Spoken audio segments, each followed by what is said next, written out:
Nervous. Oh my god. Hi everyone. I'm so nervous, like you don't understand. I feel like I'm going to pass out. I'm definitely going to faint. I'm prone to fainting. Fun fact. This is a video that I have been plagued by for the last 3 months. I have had constant dreams about all the things I was going to say. This is not something that I want to do, but I feel like this is something that I have to do. I feel like when you're called, you have to answer. I just wanted to, issue my disclaimer initially. Everything that I'm about to talk about is my experience. I'm not an expert. I am not going off of a manual. This is just how I have been dealing with grief for the past 2.5 years, and how it has basically essentially changed my whole life, and also changed for a big part how I am as a person. I feel like something that you guys should know. My name is Chisara. If you're bad, it's Chisara Moku, which means God answered my prayer. That's important context, because to really explain how this has changed me a lot, you have to understand what I was like before. I grew up in a household where, like we had Bible study, and I've always known about God, and always known that, as my dad loves to say, that I'm a daughter of Zion. I've just always known that God was there, and I've always felt like his fave. And so to go from that to experiencing something as heart-wrenching as what I did, it really shook that foundation that I had. It shook that core in me for the longest time, because I just felt like, how can God say that he answers my prayers, and then the one prayer that I pray every night, like, so what happened to that prayer? Who was listening when I prayed that? And I feel like this is really key. This is a key theme, like in, everything that I'm about to discuss with you guys. I feel like you should know that my faith was seriously shaken by what I'm about to explain. Another major thing that makes me really nervous, like to talk about, is the fact that a lot of the things I'm about to reveal,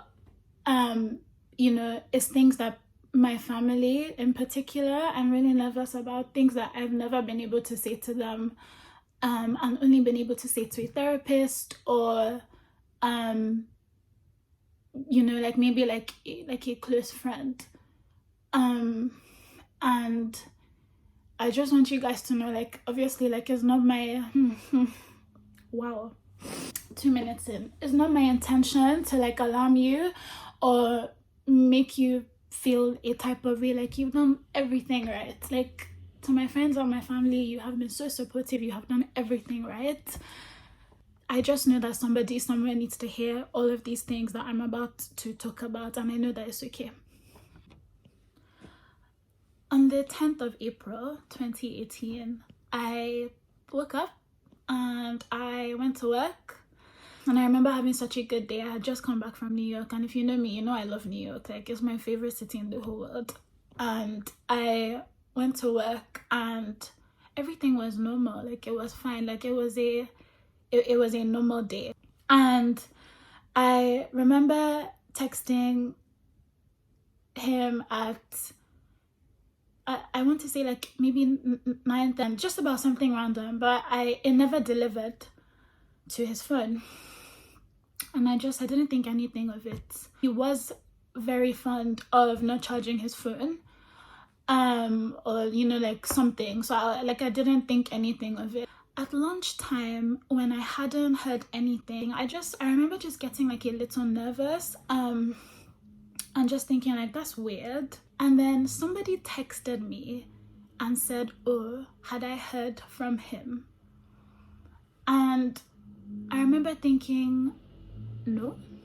And also, the person who was texting me at the time, like, we were okay, we were cool, but it was just, I say that to say that it was a very weird conversation. After I said no, why, what's wrong, something like that. I didn't hear anything back. So now I'm thinking this is really strange. I remember like just panicking a little and not being able to do my work, like my heart beating really fast. And I was just like, it's fine, like Chisara is fine, it's fine. I started texting a couple of his friends. I texted his brother who lives in Nigeria, like with him. And I wasn't getting any response. I also remember texting one of my really good friends and saying like, have you heard from him? Like, I don't really know what's going on. Do you know what's going on? She was just like, oh, like I'll find out, like leave it with me. And I just remember like going on Twitter and people started tweeting like really weird things. So I remember calling my auntie who was in Nigeria at the time. Sorry, this is just like so much more difficult than I thought it would be. I remember calling my auntie at the time and saying like, would you please just call his dad? I actually met him through my auntie, and she's really good friends with his family. And so I just remember saying like, you know, like, would you please call his dad? And I just like, I feel like something is wrong. And I remember giving my manager the heads up, like, I don't feel well, like I'm so sorry like that this is happening, but I just like, I need to figure out what's going on. He was so nice about everything. Like I think he could see in my eyes that like I wasn't, like I tend to have a penchant for drama or whatever, but like I feel like he saw that this was not a joke. I remember him booking me a meeting room that was all the way at the end of the office. So I walked all the way to the end, went into the meeting room and closed the door. And I was just trying to text anybody or like call anybody, anything at all. I remember getting a call from his brother who basically said to me, Chisara, where are you? And I said I was at work, but I was in a meeting room and like he could say what he needed to say. I remember him just like sighing for like, it was such a long sigh. And he was like, Chisara, Jesse is dead. And I mean, like, if I laugh at like uncomfortable times, that's just how I process, you know, trauma.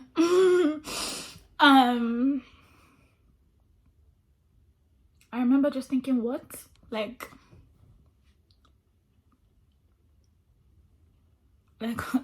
what do you mean? And he repeat, like he said it again, and I was like, are you sure? Are you sure? Josh, are you sure? Are you sure? And he said yes. And I was like, okay. Thank you for letting me know. And I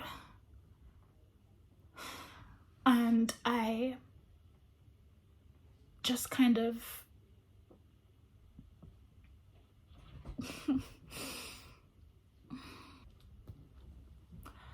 I don't know that I recall a time where I was so hurt in my life. Like there was really intense ringing in my ears, and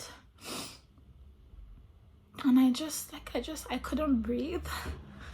I texted my manager and told him like, you know, what had happened, and said, can you please come, like book me an Uber or something, like a cab.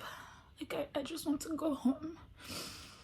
And I remember, because like I said, this meeting room was all the way at the end of the hall, you know, and I had to walk past everybody who like were on work calls, and like, you know, it was open floor plan. They didn't know what was going on, and I was a mess. I was put in an Uber, and I remember just like all of a sudden, it was like the whole world was waiting for me to know what had happened, and I wasn't getting, nobody was speaking to me, nobody told me anything. So this is now around 3 p.m. I'm in my Uber back, and I'm just like, there's calls, and there's so many calls coming in. And I remember picking up the phone from one of my friends who was in Lagos, and she was like, Chisara, and I couldn't speak, like I was just crying. And I remember her saying to me, Chisara, are you okay? And I was like,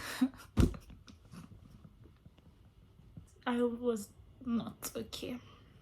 I called my mom in the car and I told her, Mommy, I'm coming home because, you know, I just got this call, like this has happened. And she couldn't, like, she couldn't even speak. Like she couldn't even, she just said, your sister is home and Noah is home. And honestly, that was the start of all of this. That was the start of the rest of my life. Chisara 2.0.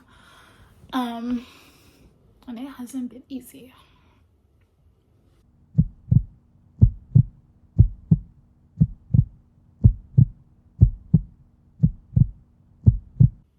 People talk a lot about like stages of grief.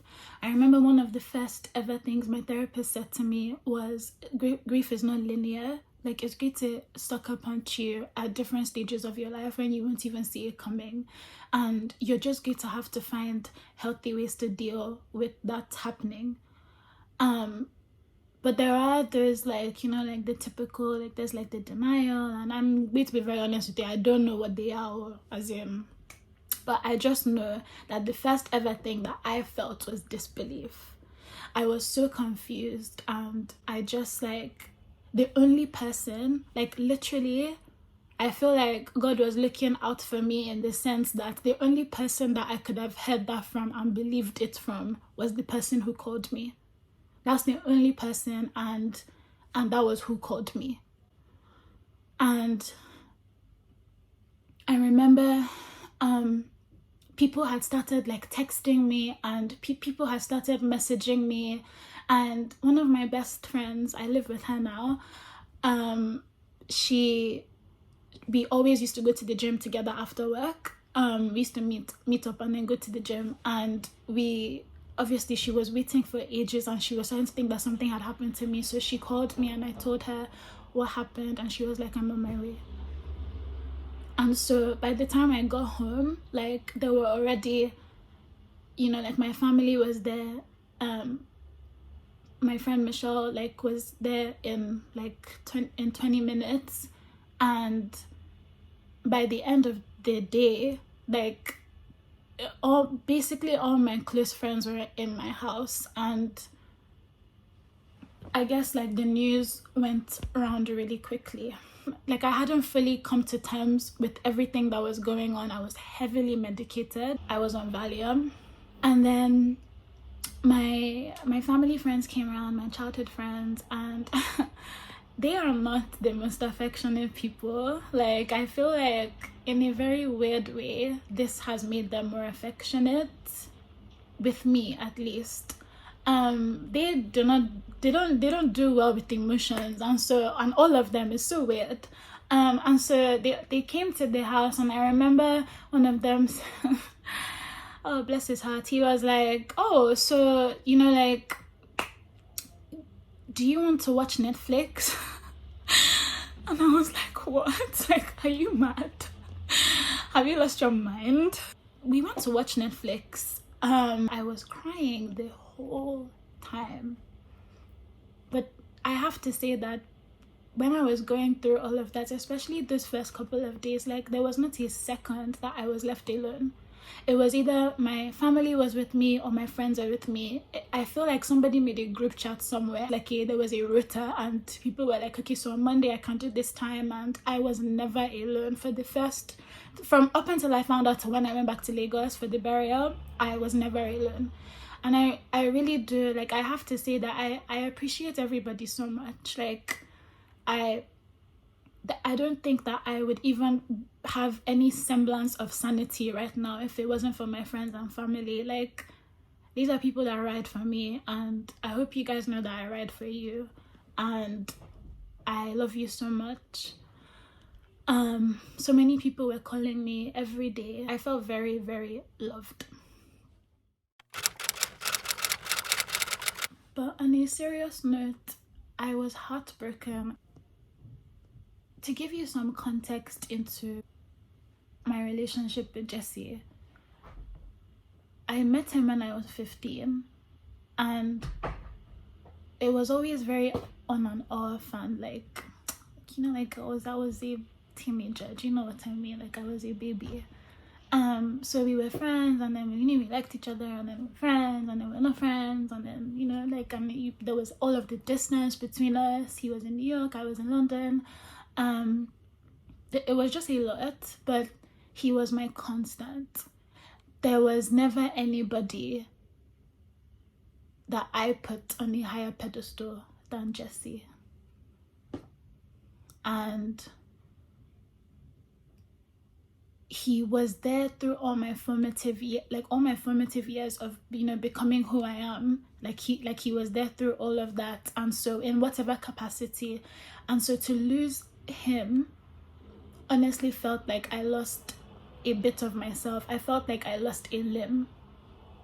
And at the point when he died, we were not actually together. We had broken up a month before, and we weren't together, and it was tense between us.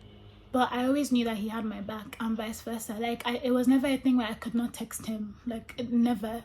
In that period, the guilt that I felt, knowing that there were so many things that I could have said but didn't, knowing that it was so sudden that I couldn't say goodbye one last time, just one last phone call to say, you know, like, this is how I feel about you if you don't know.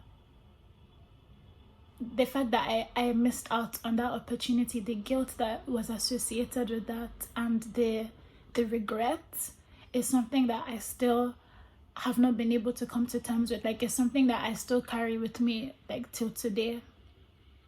And I feel like that's why now I don't ever leave room for doubt or assumption with the people that I love. I don't play that at all. Like, I take that very seriously.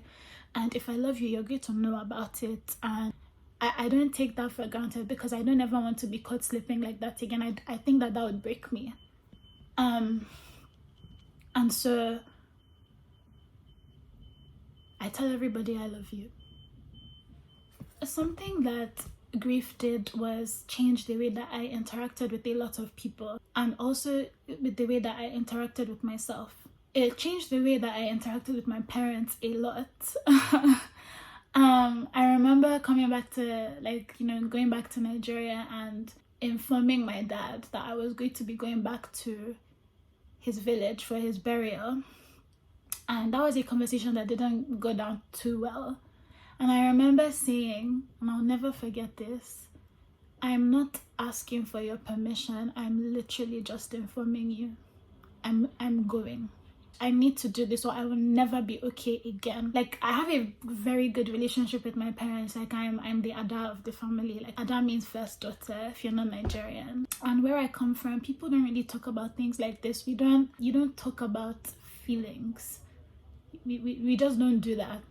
And I think I definitely broke that in my household. Like, it was something that wasn't up for negotiation, because I needed them to understand where I was coming from and the things that were going through my mind. This next part of my life starts anger. When I got to Lagos,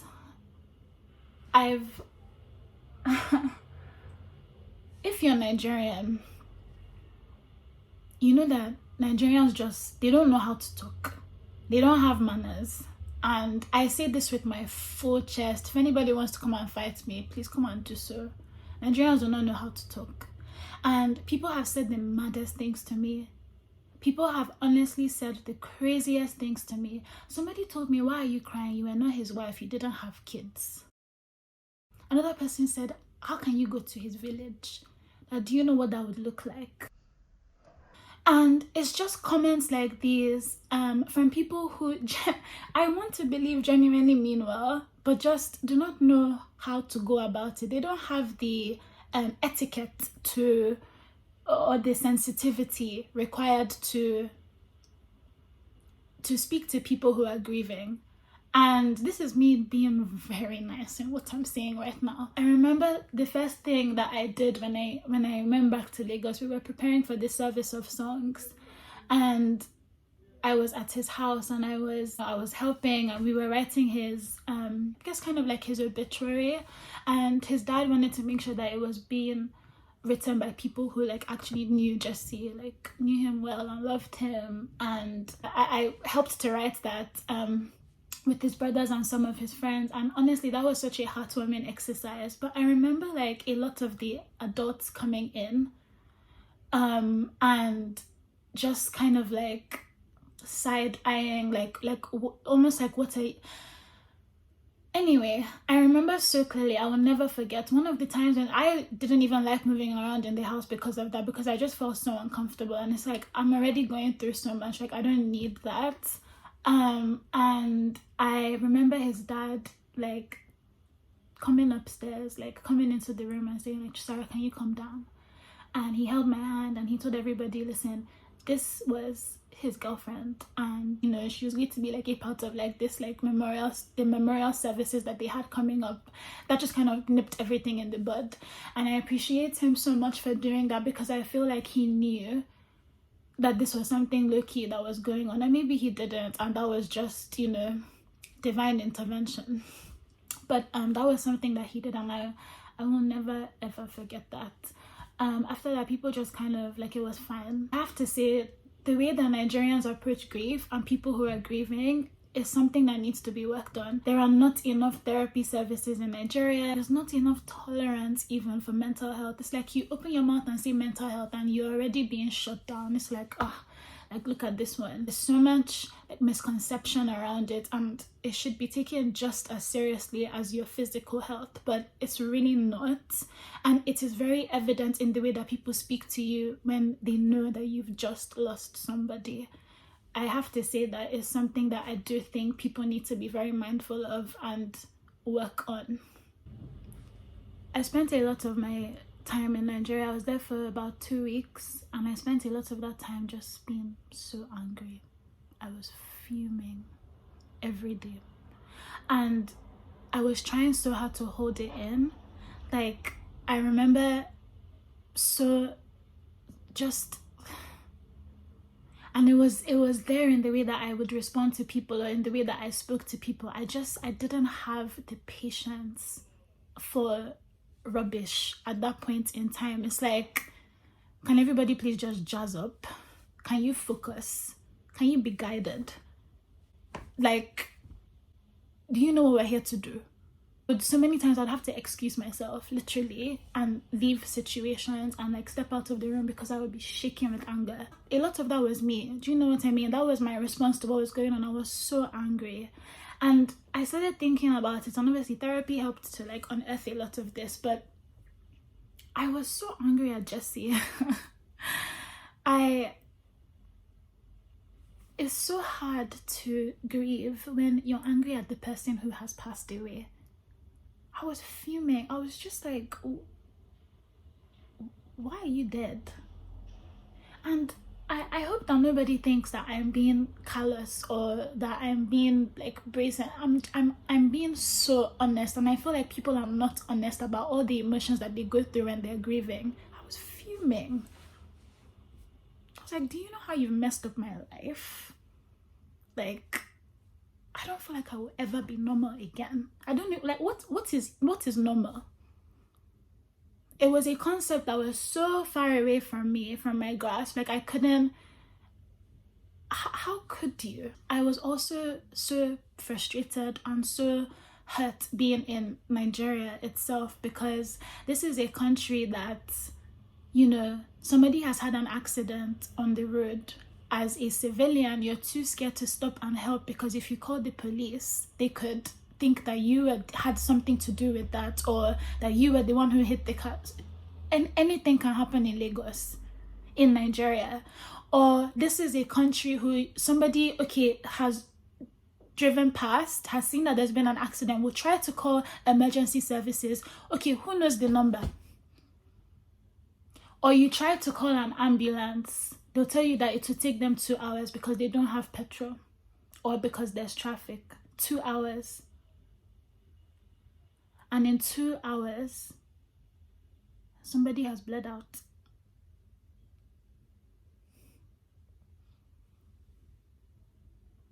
Nigeria has broken my heart so badly. Like, I don't know if I will ever forgive her. If the country was different, so many people wouldn't have lost people that they care about and that they love. So many people would still be alive today if the country wasn't set up the way it is. If the healthcare system wasn't set up the way it is, like, people probably would still be alive. It's such a waste.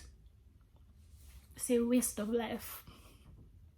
So 2 people get into a car and 1 person comes out. Do you know how mad that is?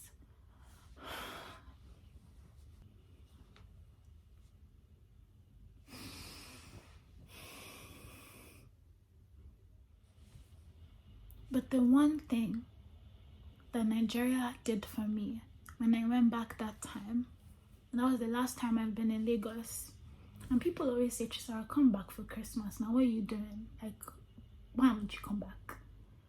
The truth is, and this is something that I don't say to a lot of people, I'm really nervous. A lot of the fun I had in Lagos was because of him. This man used to drive me everywhere I went. He used to come all the way to the mainland to pick me up and would drop me no matter the time, whether it was 2 a.m., 4 a.m. I don't have that anymore. I don't know that I will have fun in Lagos anymore. I don't know what it would feel like if I go back again, because the last time I went back, I felt nothing.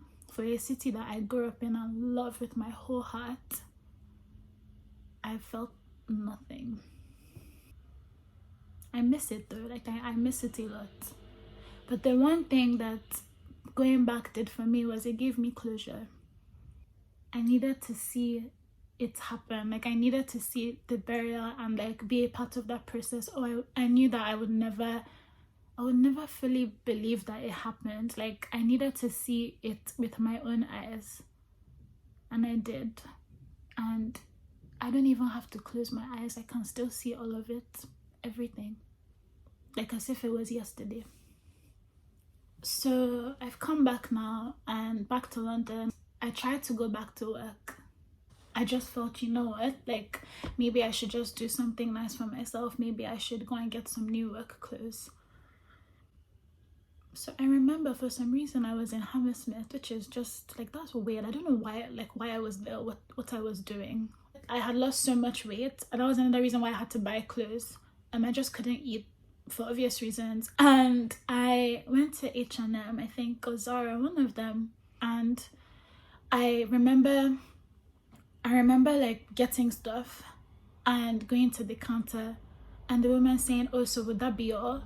And I literally just, I had a full-blown panic attack at the till. Like, I remember she was looking at me thinking like, oh my God, like, what did I say? And I was shaking. I couldn't believe that I was doing something as normal as shopping for clothes when my life was in tatters. I was shopping for back to work clothes. When the realization struck me, I remember thinking like, what am I doing here? And I remember going to the station, and I remember shaking. Like, my whole body was shaking, and I was at this platform, and I just, like, a rush of these like voices started like screaming in my head, and I was just hearing like, oh, like, your life is so shit, and you know, like, this is what it's going to be like for the rest of your life. You will never know what it's like to be happy again, and you will never feel the sun again. You will never know joy. And for a split second, when I saw the train approaching, I thought, I wonder if anybody would mind if I wasn't here anymore.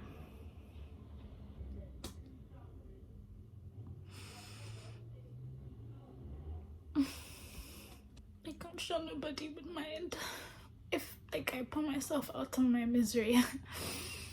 And it was 1 second. It was 1 second of thinking that, and I remember something in me, like, I mean, I feel like that was the Holy Spirit, but something in me just like screamed, no, like, you need to step away from this platform right now, Chisara. And I immediately, like, this guy who I knew for a long time but wasn't like particularly close to, I knew that he had gone through, or like he knew what it was like to lose somebody. And I remember I've never in my life done anything like that before, and I remember texting him and saying like everything that I had heard in my head and what I was like, literally like what I for a split second was going to do. And I couldn't, like, I couldn't breathe, and I was shaking, and I was so overwhelmed. And I remember him just asking me questions and keeping me in dialogue and just continuing the conversation. It was always a question. I remember that. It was always, okay, so where are you? What is around you? Are there like people around you? Have you eaten? Have you, okay, so you're going home, right? Okay, things that would, like, I had to respond to. Okay, what can you see around you? Okay, there's a bench. Okay, I need you to go and sit down on the bench. Are you sat on the bench? Okay, do you want me to Uber Eats you food? Are you like, this is somebody who, prior to this, it was a very much a social media, like Tumblr, like it was not like, we were not guys. And he basically talked me off the ledge that day. And I remember when I had calmed down, I was so embarrassed. Like, I was mortified. I couldn't believe what I had literally thought for a second. But now, in retrospect, like after I spoke to my therapist about a lot of things, I realized that that was my first ever panic attack. I think something that is important to note is that before all of this happened, I didn't really have a tolerance for mental health. And I know that that sounds so harsh, but it's the truth. Like, I had been so shielded and protected from a lot of the harsh realities that this life has to offer. And I couldn't even fathom that. And I feel like the kind of person that I am, even though this is not particularly a good thing and I'm working on it, I mean, I've been forced to work on it, but when I don't understand something, it's very difficult for me to empathize with that. Like, if I don't understand something, it's a problem. Like, no matter what it is I'm doing in life, I need to understand what it is so that I'm always, okay, but why? Just so I can understand what is going on. And I've never been able to grasp, like, just the topic of mental health in general. And now I do. And I just want to give a special note to say that there are so many resources that you have available to you when you're going through something. I'm going to do my due diligence and I'm going to post a lot of these links below. I will find out, I mean, I'm going to do it for the UK and Nigeria. Maybe I'll do one for America as well. But when you live in the UK, there's something called the Employee Assistance Program. Almost every company is enrolled, and that gives you 4 to 6 weeks of, so 4 to 8, depending on the allowances your company has purchased, 4 to 8 sessions of therapy for one thing once a year. When you clock another year, like, that renews again if it's a different topic. I don't know why it works that way, but that's how it works. There is also NHS talking therapies. There are suicide hotlines. There are so many things available, so many resources available for you. You have your friends, you have your family. Your life is so worth it and is so valuable to your maker, whether you believe in him or not. And there's so much beauty and joy that you could miss out on when you make a decision like that, and so many people that you could hurt in the process. And I just, like, it breaks my heart every time I hear that something like that has happened, because because I know what it's like to be so sad that you don't think that it will ever go away, and that existence would be unbearable. So I'm going to link all of those resources down below, and please use it. I am constantly thinking about anybody who knows what it's like to be sad. And I don't mean that glamorous kind of sad like they show on the TV. There is nothing like that. I don't mean any kind of like romanticized ideas of tragedy. I'm talking about people who have really been through that kind of deep rooted darkness that tries to latch itself onto you and doesn't ever want to let go. That is not your portion. And I just want you to know that somebody out there thinks you are worth it and is sending you the best vibes possible.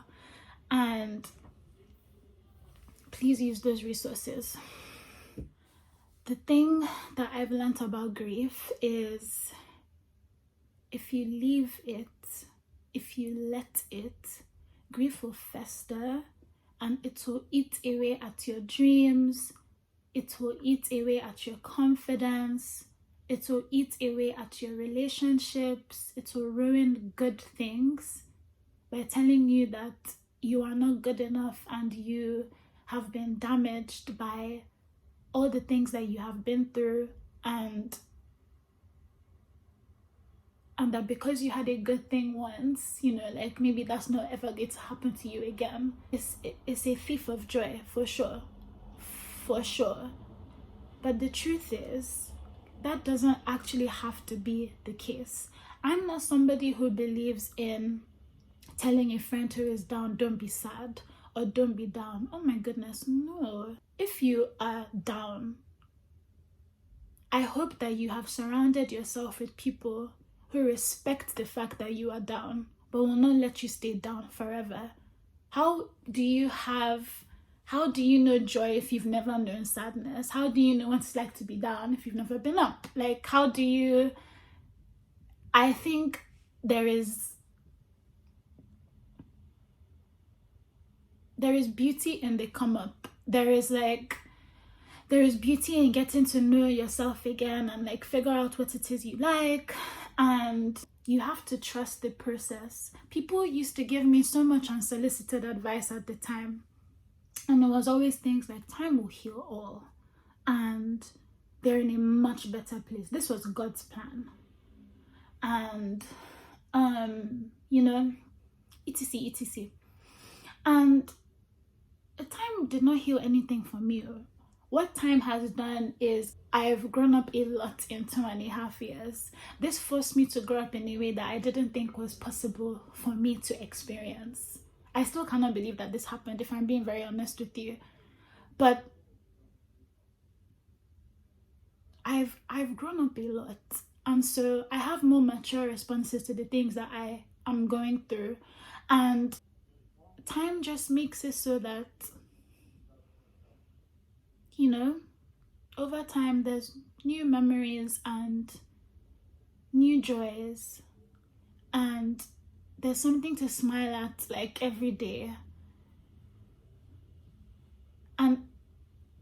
And what I've realized is over time, it just doesn't hurt as much. Don't get me wrong, the pain is always there. Always there. I don't ever have to reach for it. It's always right there. If I want it, it's but it's overshadowed now by good times, I have to say.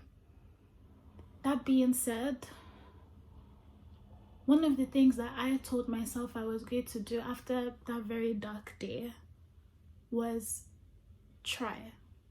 Every day,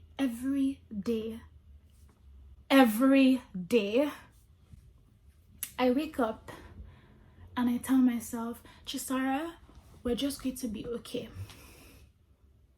We're going to be okay today, and we'll see how the day goes. If it doesn't, if it's not a good day, then But if it is a good day, then we're going to enjoy the good day. And I say enjoy because it took me so long to stop feeling guilty for being happy at certain things, or for, like laughing again, or for smiling again, for posting on Instagram again. It took me so long to enjoy things without guilt. How dare I? How dare you, Chisara? When he's dead, how can you be smiling? Like, how can you do that?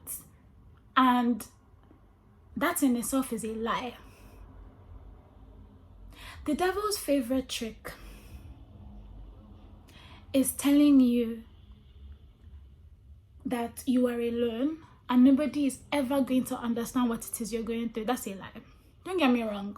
There's nobody who lost Jesse that will have the same experience that I had with Jesse. Like, all of that is unique. It's unique to the way that his parents feel about him dying. It's unique to the way that his brothers feel about it, his friends.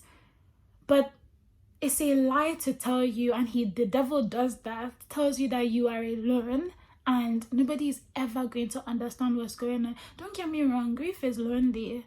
It's lonely because it's difficult to explain yourself to people who don't get it, and it's just a downer. Like, I don't want to be that person who is always like, oh no, I'm sad. Why? Oh, because somebody died. Again, I realize that this sounds very blasé. I'm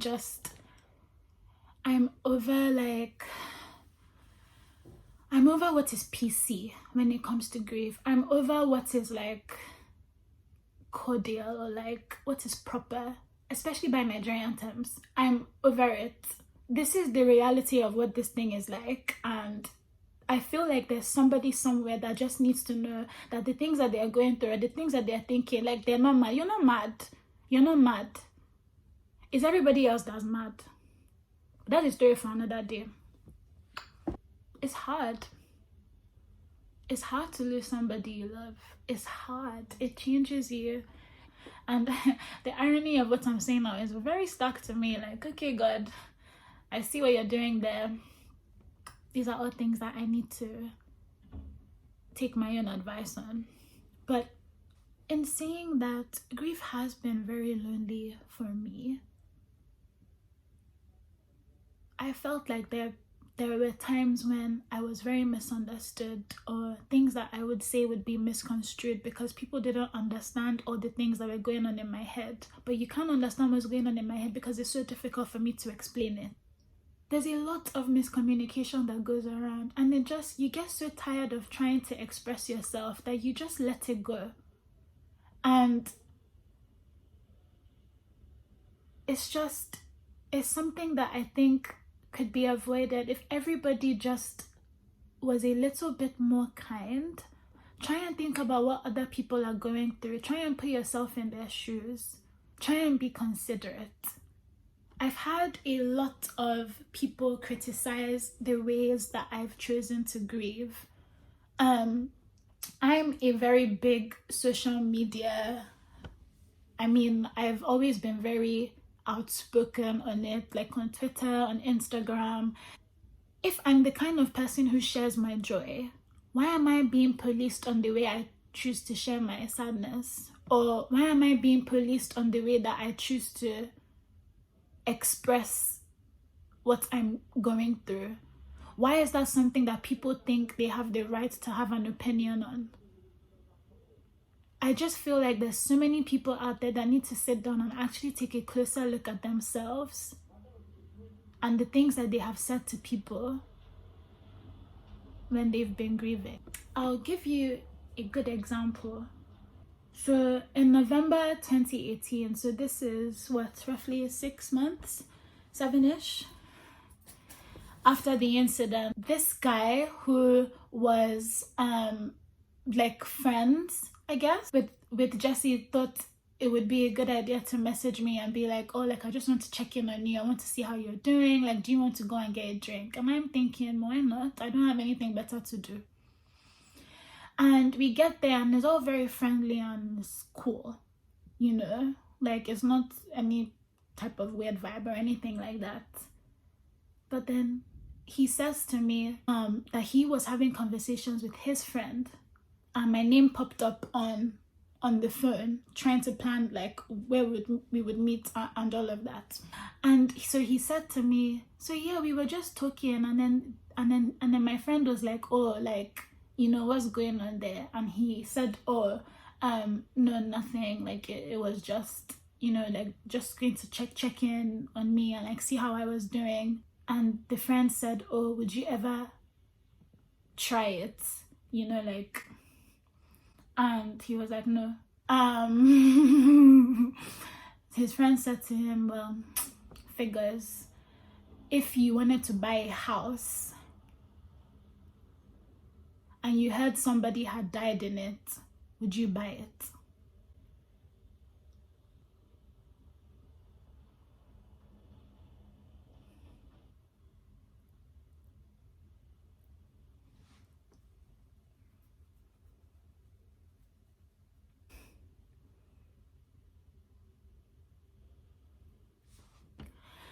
The problem with a statement like that is, I hear that, it takes me a while to process things. I need to like go back home and deep it.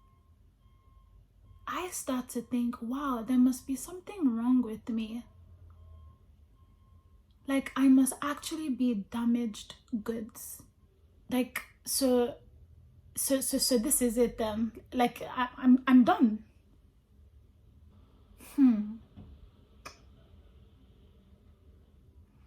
I don't know. I feel like that one is just common sense. So forget even like being a nice human being.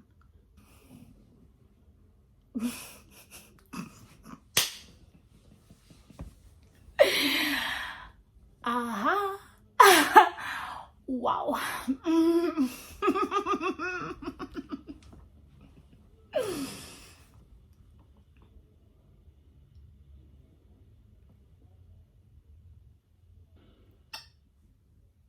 I miss him a lot.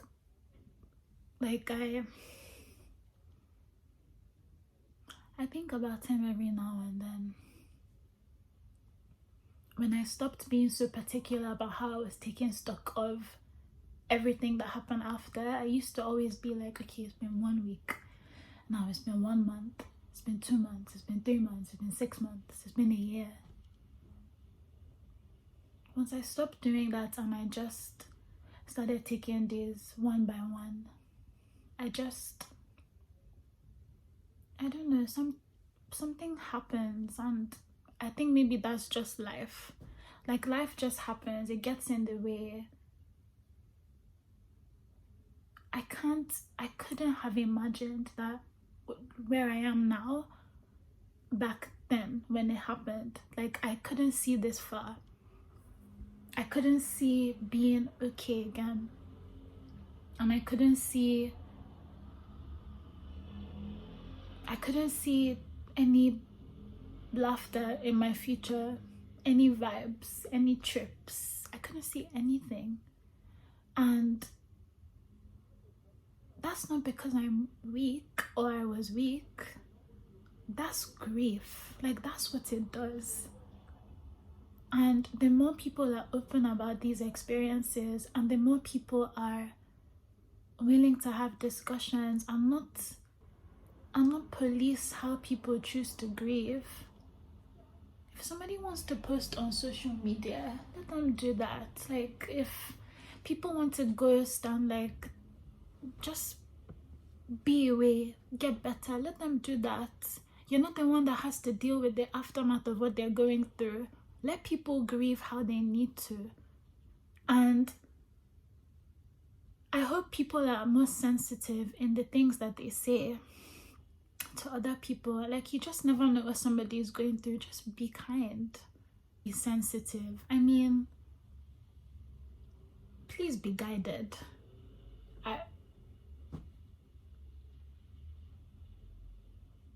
And so, to kind of fast forward through what I would call growth, like my growth period, my learning and unlearning period, my dealing period, my coping period, to now, I mean, I'm still a work in progress. In the past 2.5 years, there's so many things that I regret, things that I've done and said to people based on I wasn't okay. I really regret a lot of things. I'm also grateful for some of the amazing people that I have met in the past 2.5 years. I've become closer with my friends. I have grown up so much. I've become so independent. I've moved out. Like, nobody's paying these bills, you know? Like, this is life. And as they say, in this life, if there's anything you can be sure of, it's death and taxes. And I'm not doing it alone. For the longest time, I was so angry with God, and I didn't want to hear it. Like, I didn't want to, I just wasn't trying to hear it. Like, I was so angry and so hurt. And I have to say that he honestly chased me back. Now we're working on it again, and it's nice to have that to lean back on, like, to know that you're never alone in that way. No matter what happens, you're never alone, because you have a God who loves you and who just wants to have dialogue with you, and who just wants to know that you're okay, and just wants to be in a relationship with you more than anything, and who you can literally, so many times when I was going through really, really tough days, I would imagine myself literally kneeling at God's feet and just saying, like, I cannot take this burden right now. So there you go. Because I can't. And I feel like having that was, and still having that, is so important, because I don't want to do this life alone. Human beings are not meant to be alone. We're not designed to be solo, you know? And I thank God for reminding me at every opportunity that he has that I'm so loved by my friends and my family and by random people. There was this one time I was out. This was like maybe a year and a half after, when I was trying to, like, you know, get back out there and, like, let's do things, like, let's go out, let's go clubbing, pre-COVID. And this guy random in the line, in the queue, looks at me and he was like, oh, you're Chisara? And I was like, yes. And he was like, can I hug you? And I was like, okay.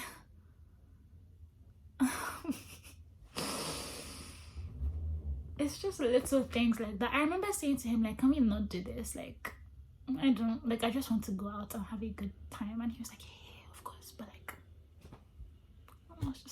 it's just little things like that. It's like, just knowing that there is a God that loves you so much that he sends you exactly what you need when you need it, and reminds you of how loved you are. I think that that's really something. And I know that not everybody has that kind of relationship. Not everybody even believes, or, you know, like me, at a stage where you just don't want to hear it, and that's okay. As long as at some point you do keep your heart open, just a little, what you find might surprise you. And I'm okay. I will be okay. I know that. I don't know what the future holds. Like, even relationship-wise, it's like I made all of these plans with this person in mind, and, like, I planned my whole future, and life just said, you thought. And so now I'm winging it. I don't do plan again. And so we move. And I literally just, I try to take things a week at a time.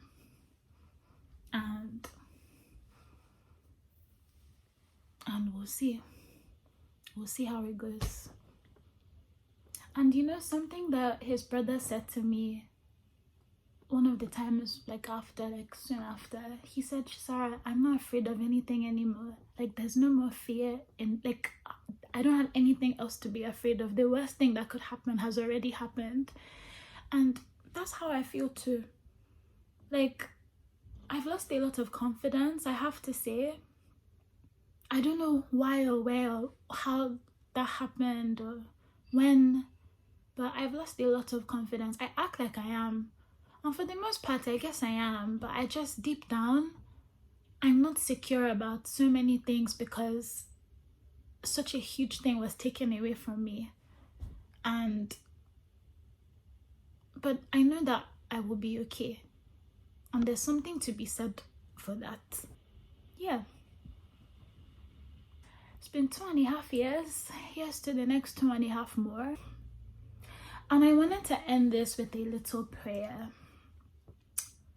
Obviously this is difficult because you never know where people are, like in their walks in life, and so I don't want to make anybody uncomfortable or anything like that, but I hope that on your deepest, darkest days, you remember that you have angels before you, angels beside you, angels beneath you, angels within you, holding your hand, cheering at every small win you have,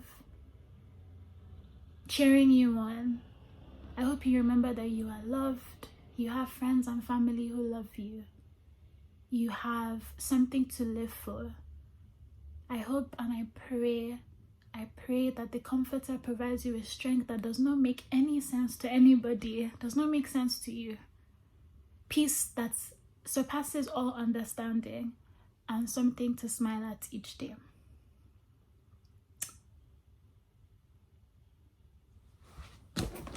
Thanks, guys.